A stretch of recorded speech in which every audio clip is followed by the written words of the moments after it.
আমরা যখন ক্ষমতাশীল হই, আমরা যখন প্রধানমন্ত্রী হই, আমরা যখন প্রেসিডেন্ট হই, আমরা যখন পাওয়ারফুল হই, আমাদের সবচেয়ে বড় পরিচয় যে আমরা আব্দুল্লাহ, আল্লাহর গোলাম, এটা আমরা ভুলে যাই। আমাদের আসল পরিচয় কি? আমরা আল্লাহর গোলাম।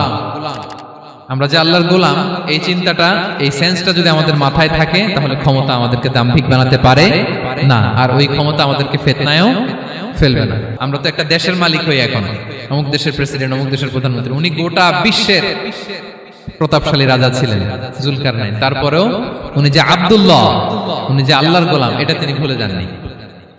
তাহলে এইভাবে যদি আমরা এই ফিতনাগুলো থেকে বাঁচার চেষ্টা করি, তাহলে এই ফিতনা থেকে আমরা বেঁচে থাকতে পারবো। এবং দাজ্জাল যদি এই মুহূর্তেও আসে, সে আমাদেরকে বিভ্রান্ত করতে পারবে না।